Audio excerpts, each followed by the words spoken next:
Salam, 2019-cu il qəbul 2 sualların izahına baxaq. Birinci sualımız integralla bağlı olan sualdır. Demək, sağ tərəfdə izahlarını verəcəm. İntegral 0-dan 2-yə 2x dx. Biz bilirik ki, 2 sabit integralın xaricinə çıxa bilər. Qalar 0-dan 2-yə x dx və 2 vurulsun x-in qüvvətinə 1 olduğu üçün bunun integralı x kvadrat böl 2 şəklindədir. Yəni qüvvətinə 1 gəlib özünə bölürdük. Sərhədlər 0-dan 2-yə. Newton-Leibniz düsturuna görə, bunu 2 ilə ixtisar gedir. Sonra Newton-Leibniz düsturuna görə böyük sərhədin kvadratı çıxılsın kiçik sərhədin kvadratı.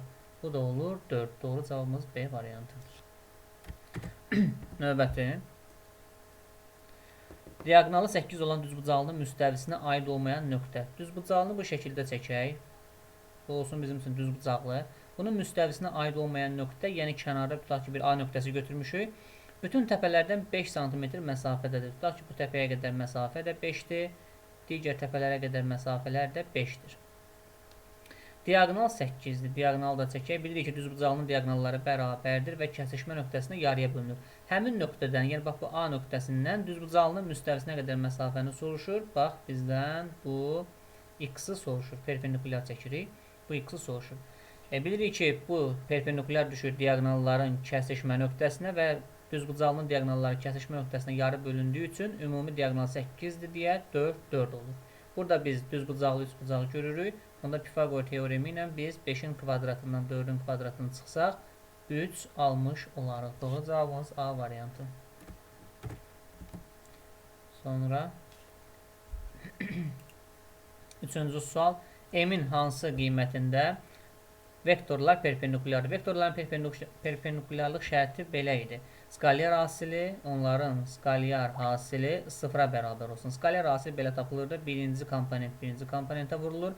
Üzərinə gəl ikinciyə vurulur. Bərabərdir 0. Buradan 5m bərabərdir 40, m bərabərdir 8 qiymətini alarıq. Doğru cavabımız D variantı. Sonra rasional ifadələrdir, kəsirlərin sadələşdirilməsidir. A minus B bölünsün B-ni olduğu kimi saxlayırıq. Mötərizənin içərisində ortaq məxrəcə gətirsək, ortaq məxrəc A vurulsun A minus B şəklində olacaq. Sol tərəfdə sual görünür. Sağ tərəfdə izahını verirəm. Demək, ortaq məxrəc A vurulsun A minus B şəklində olacaq. Bunun surətində, deməli, birinci kəsirin surəti ikinci kəsirin məxrəcinə vurulur. Çarpaz A kvadrat çıxılsın. A plus B də A minus B-yə vurulur. Bərabərdir. A minus B bölünsün B olduğu kimi qalır. Məxrəc bizə verir A kvadrat çıxılsın. Hələ ki olduğu kimi saxlayaq bunu. A vurulsun, A minus B qalsın. Bu kəsirin surətini atsaq, A kvadrat çıxılsın. A kvadrat minus B kvadrat. Qarşıdakı mənfiyə görə işarət dəyişir. A kvadratlar islah olur. Alınır A minus B bölünsün B, vurulsun B kvadrat bölünsün A vurulsun A minus B. A minus B-lər ixtisar gedir. B-nin biri ilə B ixtisar gedir. Surətdə B qalır, məxrəcdə isə A qalır. Doğru cavab C variantı. Sonra 5-ci sual. AD parçası ABC üçbucağının təm bölənidir. Hər hansı bir ABC üçbucağı çəkirik. A, B, C və AD parçası bunun təm bölənidir. Bir AD parçası da çəkirik. AB-ni bizə 18 verib. AC-ni 15 verib. BD və DC-nin fərqini 2 verib. Bax, bu gördüyümüz parçaların fərqini 2 verib. Bizdən BD-ni soruşur. Bax, bu X-i deyək soruşur bizdən. İndi burada belə bir şey var. Tənbölənin xassəsi var idi bizdə. Əgər tənbölən çəkilibsə AB tərəflər, ayrılan parçalar CD-dirsə, onda A bölünsün B bərabərdir C bölünsün D nisbəti doğru idi. Yəni, burada nisbəti əsasən 15 və 18 görürük burada. Bunları bir növ belə fikirləşək. İxtisar kimi fikirləşsək, bura 5K olar, bura isə 6K şəklində olacaq. Çünki 15-in 18-ə nisbəti ilə 5-in 6-ya nisbətidir deyə. Bu parçaların fərqin bizə 2 verib. Yəni K bərabər 2 olur. Bizdən də BD parçasını soruşduğu üçün BD parçası 6K-dır. 6 2-nin 12 olacaq. Sonra 6-cı sual. 6-cı sual. Burada şəklin üzərində qeydiyyat aparıram. Demək, bizə nə verilib? AB-nin 10 olduğunu deyib, Kosinus ADS bucağın və bu gördüyümüz bucağın kosinusun bizə 13-də 12 verib. Bucağın kosinusunun tərifi belə idi. Bitişik katetin qarşıdakı hipotenuza nisbəti. Biz S təpə nöqtəsindən belə bir hündürlük çəksək, elə burada bizə 10 verir. Bu gördüyümüz düz bucaqlı üç bucaqda bu D bucağının kosinusu bitişik katetin hipotenuza nisbətidir. Yəni bu parça, kiçik parça 12K'dır. Hipotenuz burada 13K olur. Onda Pifagor teoremi ilə biz 13K'nın kvadratından 12K'nın kvadratını çıxsaq 5K almış olarıq. 5K bərabərdir 10K bərabərdir 2. Bir də deyirəm, hardan gəldi bu? Kök altında 13'ün kvadratından 12'nin kvadratını çıxsaq biz 5 almış olarıq. K'nı 2 tapdıq. Bizdən trapesiyanın sahəsini soruşur. İndi burada nə var? Trapesiyanın sahə düsturu S bərabərdir A plus B bölü 2 vur H-dır. Trapesiyanın daxilinə çevrə çəkilib. Əgər dördbucağının daxilinə çevrə çəkilibsə, demək, onun qarşı tərəflərinin cəmi bərabər olmalıdır. Yəni, oturacaqlar cəmi elə yan tərəflərin cəmi imiş. Bir yan tərəf 10'dur, o birisi isə 13K'dır. Yəni, 13 vur 2, 26 böl 2, hündürlük də elə 10'dur. Bu da 180 olur. Doğru cavab C variantı. Sonra 7-ci sual. Y bərabərdir kosinus A kvadrat çıxılsın 30x üstə gəl pi böl 6. Bu funksiyanın ən kiçik müsbət dövr birliyi T hərfi ilə işarə olunur. Pi böl 3 ilə tapılır. Ümumiyyətlə kosinus yadımıza salay kx plus b şəklində verilən funksiyanın ən kiçik müsbət dövrü 2 pi bölünsün modulda k şəklində tapılırdı. Onda yazacağım ki 2 pi bölünsün k dediyimiz x-in əmsalıdır. Yəni a kvadrat çıx 30 bərabərdir onun dediyi pi böl 3-ə. Pi'ləri ixtisar aparsaq və çarpaz vursaq a kvadrat çıx 30 bərabər 6 alarıq. Modul tənliyin xassəsinə görə bir dəfə modulun içərisi bərabər müsbət 6-ya, bir dəfə də modulun içərisi bərabərdir mənfi 6-ya. Buradan a kvadrat bərabər 24 çıxır və 24-dən də kök alsaq 2 kökdə 6-dır. Buradan a kvadrat bərabər 36 alınır. A bərabər müsbət mənfi 6. Bu da müsbət mənfi 2 kökdə 6-dır. Müsbət mənfi. Bunların içində ən kiçik müsbət dövr sualda nə deyir? A-nın hansı ən böyük qiymətində? Ən böyük qiymət burada müsbət 6-dır. Y variantı. Sonraki sual 8-ci sual üstü bərabərsizliklərlə bağlı bir sualdır. Burada mən 4'də 1 sol tərəfdəki sualda 4'də 1 üstündə birbaşa əvəz etməyə keçirəm. 4'də 1 üstündə üzərində 3 bölü x-i bir t ilə əvəz edirəm. Onda olur bizim ifadəmiz, bizim bərabərsizliyimiz bu şəkildə olur. T bölünsün 4'də 1 üstü 2 şəklində. 4'də 1 üstü 2 şəklində. Üstə gəl T böyüdür 68. Çünki qüvvətdə gördüyümüz 3 bölü x çıxılsın 2'ni biz ayrı-ayrı qüvvətlərin nisbəti kimi yaza bilərik. Yəni onu buradan yazım. 4'də 1 üstü 3 bölü x bölünsün 4'də 1 üstü 2 şəklində yaza bilərik. Çünki əsaslar eyni olanda qüvvətlər çıxılır. Ona görə bu şəkildə yazdım. 4'də 1'in kvadratı 16'da 1'dir. 16'da 1'ə bölmək 16'ya vurmaqdır. Olur 16t plus 1t. Yəni 17t böyüdür 68. T böyükdür 4. Biz nə tapdıq? 4'də 1 üzərində 3 bölü x bu t idi. Böyükdür 4'dən. Yəni bu t olduğu üçün 4'dən böyüdürsə biz də 4'ü 4'də 1 üstü mənfi 1 şəklində yazarıq ki əsaslar eyniləşsin. Əsasları atırıq və bizdə bir qayda var idi ki, buradan yazacağım. Əsaslar eyni olanda bərabərsizlikdə, əgər əsas vahiddən kiçikdirsə, onda işarə burada dəyişir. Kiçikdir, mənfi 1 yazılır. Bərabərsizliyi sağdakı mənfi 1'i sola keçirib, ortaq məxrəcə gətirsək, belə bir ifadə alarıq. Bunu da həll etsək, hər ikisi boş, mənfi 3, 0. 1 versək yoxlamaq üçün müsbət, mənfi, müsbət alınacaq.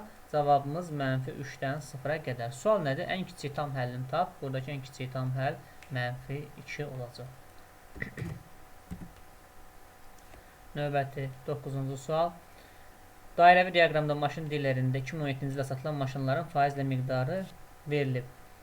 Deməli, sedan tipli maşınların sayı. Biz bura görürük ki, sedan tipli maşınların, ümumi maşınların sayını x qəbul edək. Sedan tipli 52% olduğu üçün bu 0,52x yazıla bilər. Truk Truk burada 12%'dir 0,12 x yazarıq. Van 18%'dir 0,18 x yazarıq. Suv isə o da 18% olduğu üçün 0,18 x yaza bilərik. Deyir ki, sedan tipli maşınların sayı, yəni x, digər maşınların sayına bu digərlərini toplasaq 0,48 x eləyəcək. Deyir, bunlardan 40 ədəd çoxdur. 40 ədəd çoxdur. Yəni üzərinə gəl 40. X-ları bir tərəfə yığsaq 0,52 x bərabərdir 40. X bərabərdir nəysə səhv edeyim burada. Sedan tipli 152 x bir dəqiqə burada 0,152 x yazmalıydıq. Çünki sedan tipli maşınların sayı digərlərindən deyir çoxdur. Onda belə olacaq. X-lar bir tərəfə yığsaq 0,4 x bərabərdir 40-a. X buradan alınır 1000. Ümumi maşınların sayı 1000 imiş. Bizdən Truk soruşur. Truk olacaq 0,12 vurulsun 1000. Yəni 120 ədəd Truk tipli maşın var imiş. Doğru cavab hansı oldu? B variantı.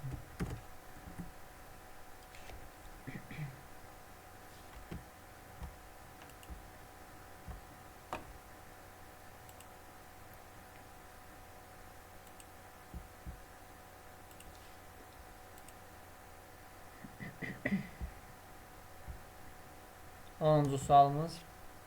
Şəklin üzərində qeydiyyat apara bilərik. Demək, MAS bucağın burada bizə 15 dərəcə verib. 15 dərəcə ASM bucağını soruşur. Deməli, MAS bucağı 15 dərəcə olduğu üçün burada MB qövsünün dərəcə ölçüsü 30 dərəcə olacaq. Çünki bu gördüyümüz qövs bu da daxilə çəkilmiş bucaqdır deyə. Daxilə çəkilmiş bucaq söykənli qövsün yarısıdır. Onda bura olur 30 dərəcə.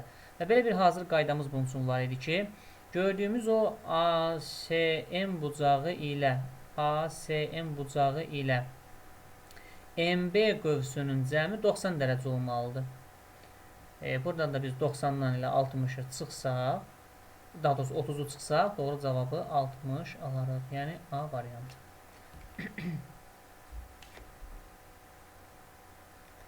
Sonra burada gördüyümüz ifadədə biz içəridə verilən A-nı ikinci kökün altına salsaq, onlar 3-cü dərəcədən kök altında A kub. Yəni A kökün altına A kvadrat kimi girir. İçində bir dənə A olduğu üçün olur A-nın kubu. Bu da olur 6-cı dərəcədən A. İç-içə köklər veriləndə dərəcələr bir-birinə vurulur. Olur 6-cı dərəcədən A kub vurulsun 6-cı dərəcədən A.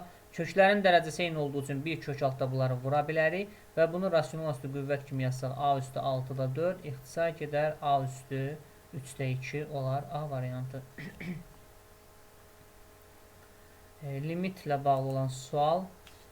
Demək, biz əgər x-in yerinə mənfi 2 yazsaq, onda bunun məxrəci sıfıra çevriləcək. Deməli, bu vuruqlara ayrılmalıdır. Bunun vuruqları, kökləri necə olacaq? Deməli, məxrəc, surətin kökləri x plus 1, vuruqları x plus 2 şəklində olacaq. Məxrəcdə isə mənfi 1 plus, deməli, 7 bölünsün 4. 4-də 6, bu da 2-də 3 edir. 2-də 3 və mənfi 2. Onda 2 vurulsun x plus 2-də 3 və x minus x plus 2 şəklində olacaq. X minus 2'də 3, x minus 2'də 3 və x plus 2. X plus 2'lər ixtisar gedir. X plus 1 bölünsün 2x minus 3 alınır. Limit də mənfi 2'yə yaxınlaşdığı üçün burada limit var. Limit x yaxınlaşır mənfi 2'yə. X-in yerinə mənfi 2 yazsaq, onlar mənfi 1 bölünsün. Mənfi 4 minus 3 mənfi 7. İxtisar, yəni mənfilər gedir, olur müsbət 7-də bir A variantı. Sonra paralelogram. Biz burada nə görürük? Verib ki, BMMN'si 2 bölü 8 bölü 5 nisbətidir. Biz bu parçaya 2K, bura 8K, burada 5K yaza bilərik. Onda ümumilikdə BS oldu bizdə 15K. Deməli, elə AD də bizdə 15K olacaq. Sadəcə bu parçaların hər birinin bərabər olduğunu dediyi üçün, bərabər olduğunu deyib. Və bunların hər birinə 5K düşəcək. 5K, 5K, 5K. Gördüyümüz bu üçbucağın sahəsi 75-dir. Bizdən yuxarıdakı üçbucağın sahəsini soruşur. Bu üçbucaqlar ümumiyyətlə oxşardır. Səbəb, həmin üçbucaqda yuxarıdakı üçbucaqdakı M bucağı ilə aşağıdakı üçbucaqdakı F bucağı bərabərdir. Çünki daxili çarpaz bucaqlardır. Paraleloqramın qarşı tərəfləri paralel olduğu üçün. Həmçinin Y bucağı ilə də M bucağı bərabərdirlər. Daxili çarpaz bucaqlardır. Elə bir üçbucağın iki bucağı digərinin iki bucağına konqurentdirsə, onda bu üçbucaqlar oxşardır. Və oxşar üçbucaqlar üçün qaydamız belə idi. Tərəflər nisbətinin kvadratı sahələr nisbətinə bərabərdir. Yəni aşağıdakı üçbucağın tərəfi 5K-nın, yuxarıdakı üçbucağın uyğun tərəfi 8K-ya nisbətinin kvadratı aşağıdakı sahənin yuxarıdakı sahəyə nisbətidir. Burada alınır 64-də 25 bərabər 75 böl S. S bərabər, burada ixtisar gedir 3 qalır, 192 olur. Doğru cavabımız B variantı.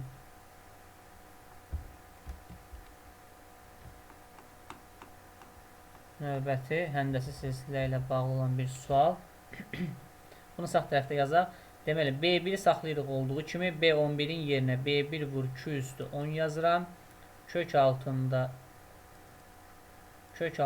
3 vurulsun. B9-un yerinə B1 vur 2 üstü 8 yazıram. B1-lər ixtisar gedir. Q'ləri ixtisar aparsaq, sol tərəfdə B1 Q kvadrat bərabər kök altda 3 alınır. Yəni elə bu da B3 deməkdir. B1, B2 bunu sözlə də deyə bilər bizə. İlk 5 həddinin hasilini tap və yaxud elə bu şəkildə yaza bilər. Bu da həndəsi silsilənin ardıcıl hədləri olduğu üçün orada belə bir qaydamız var idi. Bu hazırda B3-ün qiyməti bizdə kök altda 3-dür. Həndəsi silsilədə ortada duran həddin kvadratı, yəni B3-ün kvadratı, özündən eyni uzaqlıqdakı hədlərin hasilinə bərabərdir. Yəni B2-ni B4-ə vurmaq elə B3-ün kvadratıdır. Eyni ilə B1-i B5-ə də vurmaq B3-ün kvadratıdır. Doğru cavab 9 kök altda 3 olacaq. B variantı.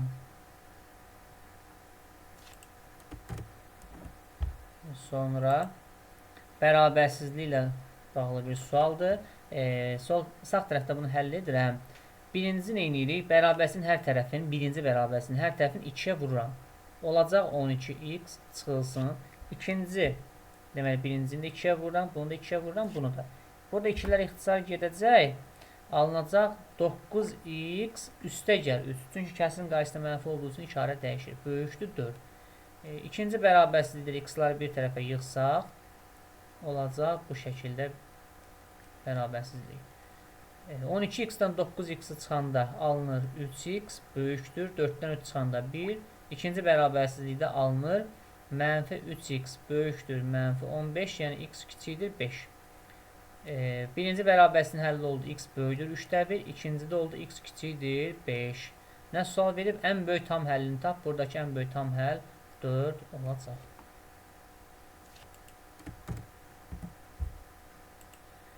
M natural ədədini 5-ə böldükdə qalıqda 3 alınır. M natural ədədini 5-ə böldükdə qalıqda 3 alınır. Biz bura natamam qismətə K yaza bilərik. Yəni M-in qiyməti 5K plus 3 şəklində olacaq. Bu biraz uzun çəkər hesablanması, sadələşdirmə prosesi burası vaxt apara bilər. Amma elə qısaca biz M-in yerinə 8 qoyub qapalı olduğu üçün sual bunu sadə şəkildə hesablaya bilərik. M-in yerinə 8 yazsaq olacaq 8-in kvadratı 64, üstə gəl 6 8-in 48, üstə gəl 5. 64, o da 48 olur. Deməli 112, düzdür? 112, 117. Və bunun 5-ə bölünməsindən alınan qalığı soruşur. 5-ə bölünmə üçün son rəqəmə baxsaq, 7-ni 5-ə bölündə ilə qalıq 2 alınır. Doğru cavab B variantı. Növbəti 17-ci sualda oturacağın tərəfi 3 kökdə 2 verib və düzgün dördbucaqlı prizma. Düzgün dördbucaqlı prizma odur ki, oturacağı kvadratdır. Hər tərəf 3 kökdə 2-dir. Oturacağın tərəflər 3 kökdə 2, 3 kökdə 2. Demək, BD kvadratın diaqonalı olduğu üçün, BD parçası kvadratın diaqonalı olduğu üçün, o da A kök altı 2 şəklində tapılır. Yəni, tərəfin kök altı 2 misli olur 6. Buranı tapdıq 6. S1D parçası, indi burada biz nəyi bilirik? Həcmin verib 72. Prizmanın həcmi S oturacaq vurulsun H-dır. Həcm 72-dir. Oturacağın sahəsi tərəfin kvadratıdır. Kvadratın sahəsi olduğu üçün vurulsun H. 18. Buradan da hündürlüyü tapırıq 4. Deməli bu prizmanın hündürlüyü 4 imiş. Pifagor teoremi ilə və bu gördüyümüz üçbucaqda, rənglədiyim üçbucaqda Pifagor teoremi ilə S1D parçasının 4-ün kvadratı ilə 3 kök altı 2-nin kvadratı olduğunu toplayarıq. Olar 3 üçün 9, 2 18, 18, 16, 34. Eyni ilə bizdə elə S1B parçası da eyni şey olacaq. Kök altda 34 şəklində olacaq.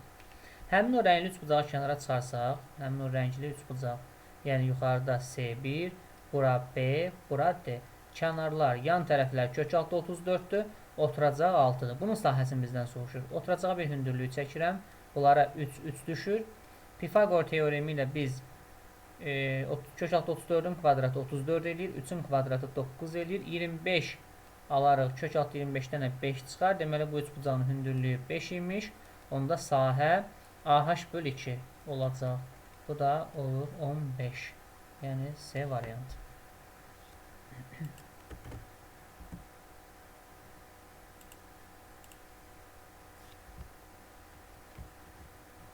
Növbəti 18-ci sual. Verilən funksiyanın təyin oblasından söhbət gedir. Əvvəlcə verilən funksiyanı bu şəkildə yazaq. Mənfi x kvadrat plus 8x minus 15. Təyin oblasında x-in ala biləcəyi qiymətlər olduğu üçün biz kök altı ifadəni sıfırdan böyük bərabər götürməliyik. Hər tərəfi mənfiyə vursaq alınan x kvadrat minus 8x plus 15 kiçik bərabərdir 0. Bunun vuruqları olacaq x minus 3, x minus 5 şəklində. Yəni bu şərti ödəyən qiymətlər 3, 5 aralığındakı qiymətlərdir. İntervalla həll etsək budur cavabımız. İndi bizdən nə soruşur? X minus 5 üzərinə gəl 2x plus 2,7 çıxılsın x minus 3 bərabərdir. X minus 5'in modulu burada x 5'dən yəni bizim cavabımızda yuxarıda nə tapdıq bərabərsizlikdə x yerləşir 3 ilə 5 arasında. X 5'dən kiçik olduğu üçün bu modulun əksi çıxacaq 5 minus x. İkinci modul müsbət ifadədir deyə özü kimi çıxacaq. Çünki x-in qiymətləri 3-5 arasındadır, müsbətdir. Cavabımızda müsbət edəcək. Çıxılsın. X 3-dən böyük olduğu üçün burada moduldan olduğu kimi çıxır. Sadəcə qarşıdakı mənfiyə görə işarə dəyişəcək. Burada x-lar islah olur. 5 üstə 2, 7,7. Üstə gəl 3 olur 10,7. Yəni D variantı.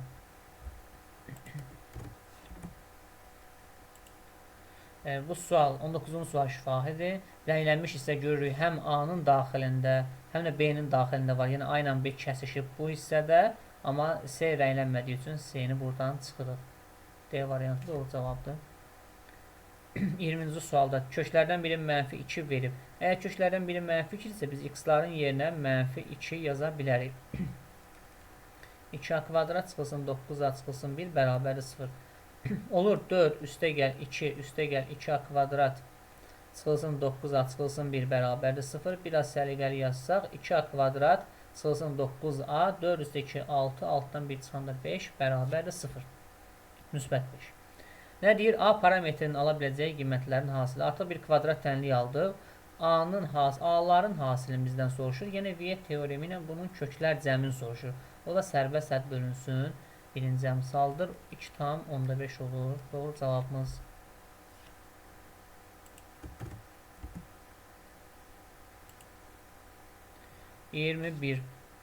Z bərabərdir A plus BI kompleks ədəddir. Bir də bunun qoşmasını biz bilirik ki A minus BI şəklindədir. Yazıb ki AB bərabərdir 5. AB bərabərdir 5. Bir də Z vurulsun Z üstü xət. Yəni bunun qoşmasını 26 verib. Yəni A plus BI-ni A minus BI-yə vursaq nə alınır burada? A kvadrat çıxılsın B kvadrat I kvadrat alınır. I kvadrat da mənfi 1 olduğu üçün demək biz aldıq ki A kvadrat plus B kvadrat. Yəni bunun qiyməti 26 imiş.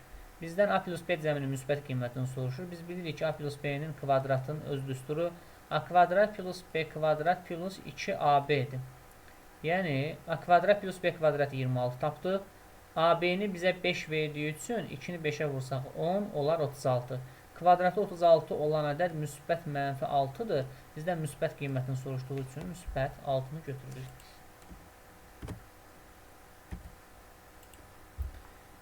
Növbəti 22-ci sual. 22-ci sual sadə bir sualdır. Demək, nə görürük? 2 üzərində loqaritmaların əsasları eyni olduğu üçün deməli, loqaritmanı olduğu kimi saxlayırıq. Burada çıxmada bölmə olur. İçəriləri bölürük. 36-nı 4-ə bölürük. 9. 9 da 0,9-a bölsək 10 olacaq. Üzərinə gəl. Loqaritma 3 əsasdan 81 4-dür. Çünki 81 3 üstü 4-dür. Loqaritma 2 əsasdan 4 də bizə 2 verir. Burada loqaritma 10 1 verdiyi üçün bu olur 2 üstü 1. Üzərinə gəl 8. Yəni doğru cavabımız 10. Sadə bir sual idi. Növbəti sualımız trigonometrik tənliklərdir. Bunun sağ tərəfdə həllini yazıram. Kosinus kvadrat 2x-i bizə kosinus kvadrat 2x-i bizə 1 verib. Dərəcə azaltma düsturuna əsasən yaza bilərik ki, 1 plus kosinus 4x bölü 2 bərabərdir 1. Çarpaz vursaq, buradan kosinus 4x-in 1 olduğunu taparıq. Kosinus da 1-ə bərabərdir 2 pi k-da. Sadəcə 4x bərabər yazırıq. Hər tərəfini 4-ə bölsək, pi k bölünsün 2 şəklində tənliyin həllini alarıq. Sadəcə 0-180 parçasındakı köklərin cəmini soruşur. Biz k-ya mənfi 1 versək, mənfi kök taparıq. Bu da şərtimizi ödəməz. Amma k-ya 0 versək, x-i biz 0 dərəcə taparıq. Doğrudur, şərtimizi ödəyir. K-ya 1 versək, x-i 90 dərəcə taparıq. Şərtimizi ödəyir. K-ya 2 versək, x-imiz 180 dərəcə olar, şərti ödəyir. Artıq k-ya 3 versək, 270 dərəcə olar, şərtimiz ödənməyəcək. Onda 0-180 parçasındakı bu qiymətlərin cəmi 270 dərəcə olacaq. 0, 90, 180-in cəmini soruşur bizdən. 24-cü sual. Həcmi 125 pi, v bərabərdir 125 pi. Ox kəsiyinin sahəsi S, ox kəsiyi bərabərdir 50-dir. Silindrin oturacağının radiusunu soruşur bizdən. Silindrin həcmi pi r kvadrat h ilə tapılırdı. Yəni S oturacaq vur h. Pi'ləri ixtisar aparsaq alınar ki r kvadrat h bərabər 125. Bir də ki ox kəsiyinin sahəsi, silindrin ox kəsiyinin sahəsi 2rh ilə tapılırdı. Bu da bərabərdir 50. Bunları ixtisar aparaq.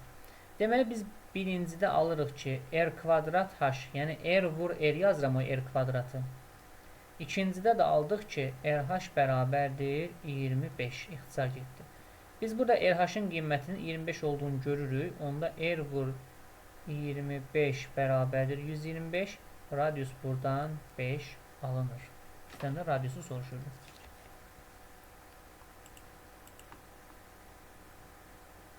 Növbəti 25-ci sual. Tənliklər sistemidir. Burada nə edirəm mən? Tənliklər sisteminin birincisində yuxarıda y-i tapsam olar 5 minus 6x. Gətirib ikinci tənlikdə harada y var yerinə 5 minus 6x yazıram. X vurulsun. Y-in yerinə yazıram 5 minus 6x. Çıxılsın 3 vurulsun. Y-in yerinə yenə də 5 minus 6x. Üstə gəl x bərabərdir 3. Mötərizəni atsam 5x çıxılsın 6x kvadrat çıxılsın 15 üstə gəl 18x üstə gəl x bərabərdir 3. Biraz sadələşdirsək mənfi 6x kvadrat 5 üstə 1 6 6 üstə 18 24x çıxılsın 18 bərabər 0. Niyə 18? Mənfi 15 burada var idi. 3-ü də sola keçirdik. Hər tərəfin mənfi 6-ya bölsək alınar x kvadrat minus 4x plus 3 bərabərdir 0. Bunun vuruqları x minus 1, x minus 3 şəklindədir. Yəni birinci kökümüz 1, ikinci kökümüz 3-dür. Birinci verilən əvəz etməyə əsasən biz x1-i 1 tapmışıqsa onda y1-i taparıq ki 5 çıxılsın 6 vur 1. Yəni mənfi 1. Y2-ni də taparıq ki 5 çıxılsın 6 vur 3. Yəni mənfi 13. Bizdən soruşur x1, x2. Üstə gəl, y1, y2. Bu olur 3 üstə 13, 16, doğru cavab.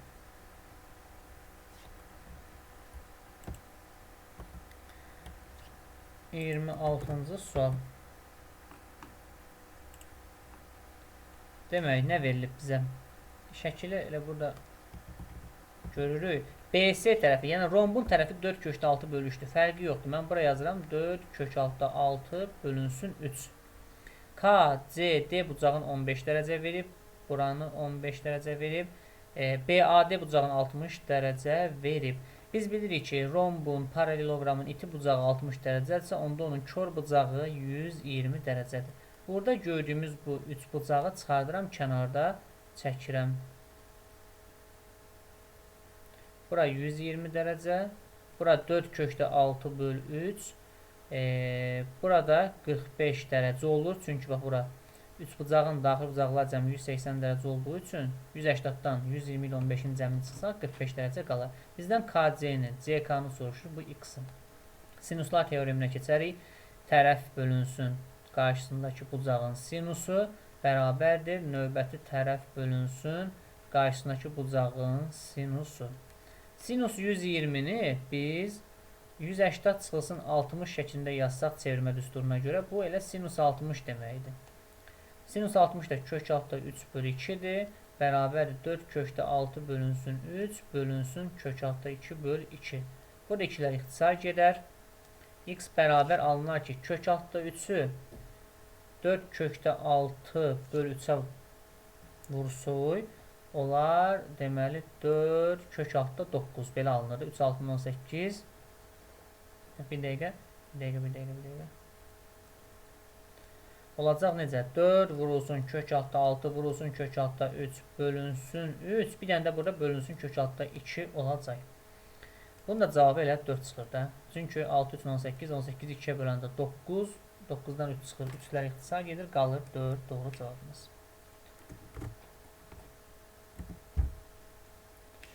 Növbəti 27-ci sual. Sinus 3x funksiyası haqqında. Törəmədən söhbət gedir burada. Sinus 3x funksiyasının törəməsi tapılırdı bu şəkildə. Sinusun törəməsi bizə verirdi kosinus. Bir də içəridəki funksiyanın törəməsini tapırdıq. Bu da olurdu 3 kosinus 3x şəklində. 3 kosinus 3x belə bir cavab yoxdur. Böhran nöqtəsi dediyi üçün bu ifadəni biz 0-a bərabər edirik. Kosinusun 0-a bərabər olması pi bölü 2 plus pk-da olurdu. 3x bərabər yazırıq. X bərabər hər tərəfini 3-ə bölsək pi bölü 6 plus pk böl 3. Böyle bir kök tapdıq biz. Nə deyir? Böhran nöqtələrindən biri pi bölü 6-dır. Bəli, burada biz k-ya 0 versək, x-i pi bölü 6 tapmış olarıq. Bu da B variantına uyğundur. Yəni 1-ə B uyğun gəldi. Başqa variant uyğun gəlmir. Törəməsi dövrü funksiya deyil, xeyr, dövrü funksiyadır. Sonra keçdik. Sinus x-in kubu. Bunun törəməsi ümumiyyətlə belə olacaq. Törəməsi burada verilməyib. Sinus x kubun törəməsi kosinusdur. Bir də vurulsun bu içərinin də törəməsi. Olur 3x kvadrat vurulsun kosinus x kub. Belə bir funksiya verilməyib. Amma bunun törəməsi dövrü deyil. Bax, bu funksiyanın törəməsi dövrü funksiya deyil. A variantı buna uyğun gəldi. Kosinus 3x-in törəməsi bizə lazımdır. Sonra kosinus 3x-in törəməsi. Kosinusun törəməsi mənfi sinusdur. Vurulsun içərisinin də törəməsi. Bu da bizə verir 3 mənfi 3 sinus 3x.